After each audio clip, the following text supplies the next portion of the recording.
Can't do that, sir. This officer is trying to unlock my car. This officer is unlocking my car. They just illegally entered my car. And I'm being forcefully removed. Take a look at me. I'm a fucking specimen right here, buddy. Sir, I'm you have gotten on my last My hands are up on camera. All right? I'm in no threat. You're going to get your ass whooped in front of fucking Lord and all creation. I'm going to give you one more. Doing anything. I'm giving you a chance. I feel unsafe. And I'm in no threat to these three officers. My hands are up. I am doing nothing wrong to provoke anybody or anything. Making sure this is all recorded. I've just been threatened by a lawful officer.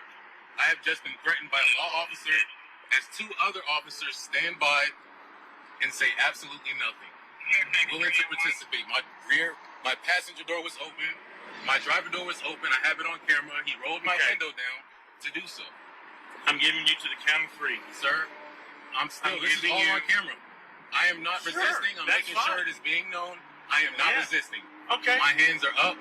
One hand on this camera. Well, come on. My seatbelt is being arrested. As long as your hands are up, that's fine. I'm not resisting. As long as your hands are up. I was unlawfully. Okay, come on. Sir, please do not touch me, sir. Keep your phone out. Sir, please do not touch me. See, that's where we're coming to a disagreement. It's not about I'm giving you to the count of 3. Don't do this. Sir, don't do it. I'm not touching this officer. It's on camera. My hand is by my head. Car right I'm being threatened. Now you're under arrest. Now you're under arrest for disobeying the law. I was being officer. Disobeyed. I'm giving you lawfully to the count of 3. This officer has threatened me, and I'm making it known I am no threat to this 2. officer. I've been threatened. Watch the show. My life is in danger. My life is in danger. How do you like this? How do you like this? Come on. Put your hands behind your back. Put your hands. Yes, you are. I'm not resisting. Yes, you are. You are not. Get off me. My hands are behind my back, sir. My hands are behind my back. I am not resisting. Sir, please get off my neck. I'm not resisting. Get off my neck, sir. You are harming me. You are harming me. You are harming me, sir. You are harming. Okay, so y'all just heard that right there. You know, if it wasn't for YouTube being real funny, I will post the clip in there so you can actually see the actual exchange. But what I'll do is I'll leave the link in the comments and you can watch it for yourself. This happened in Virginia, and if y'all been watching my channel for a while, you've always heard me talk about how Virginia operates in various parts, especially when you get past a certain part, like Richmond, for example. But basically what happened was you have this black man right here whose name is Derek Thompson, and you have this terrorist named Charles Hewitt, who was a state trooper, I believe he's a state trooper in that area, who pulled this man over on suspicion of marijuana possession, which of course when they did the little investigation, there was no marijuana to be found on him.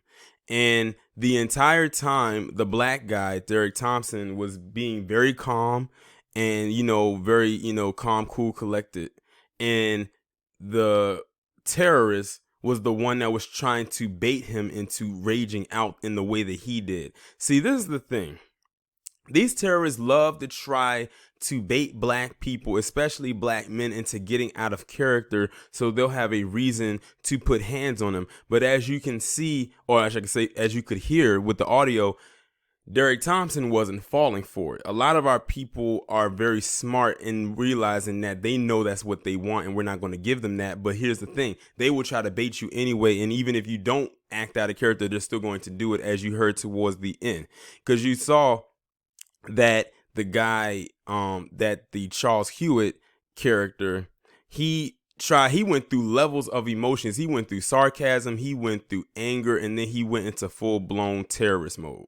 While Derek Thompson, on the other hand, stayed in one mode the entire time. He talked to him in a very nonchalant way, and he looked at the camera the entire time he was recording. Never one time did he give the terrorist eye contact, and I think the terrorist hated that he didn't give him any type of eye contact. He felt like he was being disrespected. And one thing, if you notice right here in this imagery right here, this is the part that people really are really talking about, for those who have talked about the story, is the fact that this Charles Hewitt guy, whose face looks like a damn purge mask, was smiling right there, and he was basically threatening him and saying he was going to whoop his ass for all the world to see, or something about the Lord and everything, something to that effect. I really didn't catch everything that he said because it was a lot that he said. And then, Derek Thompson's basically saying, his rights and everything. That's another thing. They don't like when black people know their rights. They hate that as well. And then he went into complete terrorist mode when he said, I'm going to give you to the count of 3. I was like, whoa. And not one time did Derek Thompson flinch. Like, if you watch the video, the black guy did not flinch one time. Like, he thought he was going to intimidate him by raising his voice and putting some kind of, wicked filter on top of it in order to scare him. And that did not happen. This is something that palm colored people are going to have to realize. Black people have seen a lot of scary shit in their lives. Doing stuff like that does not scare us. That's why when we get confronted by these Karens and these cows, we just tend to joke and laugh about it. Not because we don't realize our lives could be in danger. It's because the lengths that white people will go to try to intimidate us and to scare us doesn't work anymore. It's not like we're back in the 1950s and 60s. Like I said, we've been there, done that, and we've seen all that we can see out of them, to the point where it's no longer phasing us because it's a one-trick pony for many of them.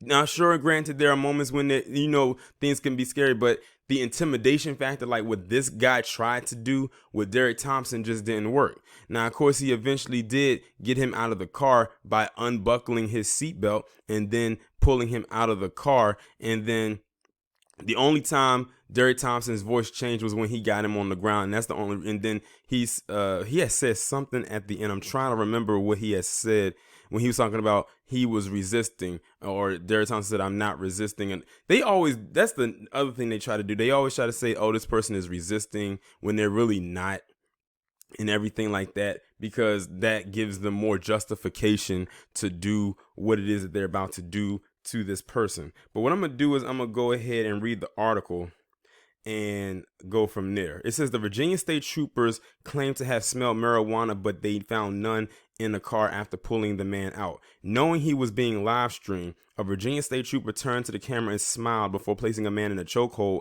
and pulling him out of his car over the suspected smell of marijuana. Watch the show, folks, Trooper Charles Hewitt said to the camera before attacking Derek Thompson. Turns out Derek Thompson did not have any weed in the car. He just didn't want his rights violated. Thompson had been pulled over for an expired inspection tag when the cop claimed he smelled weed and ordered him out of the car, but Thompson refused to step out, claiming it to be an illegal search. He also believed he was being racially profiled. The cop called for backup and Hewitt arrived. So he was called on by another cop. It was someone else, and then that's when that Charles Hewitt character came in. You are going to get your ass whooped in front of the fucking Lord and all of creation, Hewitt yelled at Thompson before pulling him out. Hewitt later told Thompson there was no way he could be racist because he was married to a black woman. Where have we heard this one before? So you're married to a bed wench. Okay. Thompson's attorney, however, said that appears to be a lie. The incident took place on April 20th, 2019, but it is just coming light now after Thompson's attorney sent a letter to Virginia Attorney General Mark Herring outlining the details that took place that day. So this is not even recent. This happened well into last year. Here I am thinking that this just happened. Especially with how he's dressed in the picture, because he had a jersey on. So I'm like, oh, it's warm, so maybe it's the summertime. This happened in April of last year. Do you notice that a lot of these videos are surfacing where black people being racially profiled the next year? Because, you had Elijah McClain. That happened in August. This happened last year. Then you have stuff that happened earlier this year that are just kind of coming out too. Like they bury stuff like this. It says the letter also includes racist posts from Hewitt's Facebook page. Police in this country have long used the smell of marijuana excuse as a way to search people's cars, but that tactic should be legally obsolete with the passing of the 2018 Farm Bill, which legalized hemp at the federal level. Hemp looks and smells just like marijuana, so the smell of weed could just as easily be the smell of hemp, which is why prosecutors are now dismissing such cases. And it does not appear a lawsuit has been filed in this case at this time. So this guy pretty much got off scot-free and he literally ran to the cover and said, I cannot be racist because I'm married to a black woman.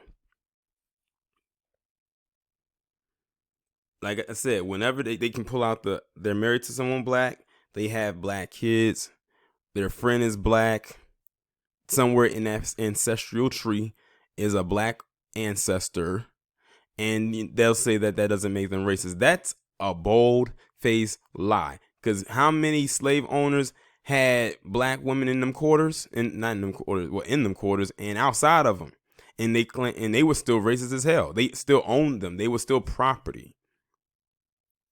Like, that's the craziest thing. And I've heard or seen stories and sob stories where you've had black women who may have been with white men, and they have been saying all kinds of racist things about them. So that doesn't fly. That doesn't fly at all. Just because you may end up liking the black woman that you like doesn't mean you like all black people. In other words, he married what he considered to be a safe Negro. But this surprised me. It's Virginia. I've told y'all about Virginia. All them villes and burgs and lynches that are there are names of towns and cities. It doesn't surprise me in the least bit. And look at the language that this terrorist used against this guy. That's not language that should not be used by a quote unquote cop. That sounds like language that would be used by a gang member. And I just recently showed y'all in a video where a lot of these cops in these departments are or were a part of gangs. And many of them are or have ties to white supremacist groups. So there's that. I don't care who the hell he's married to, because at the end of the day, he can get a divorce from his black wife if he's even married to a black woman. But he's not going to divorce that mindset. He is not going to leave the mindset that has been instilled into him for years, even before becoming a cop. That's always going to be there. And the fact that this is coming out now for something that happened over a year ago and there still hasn't been any charges filed lets you know there probably won't be any filed. They're not going to do anything to this guy. Even though it's out there now, they might try to do something, but it might not exceed desk duty or paid administrative leave.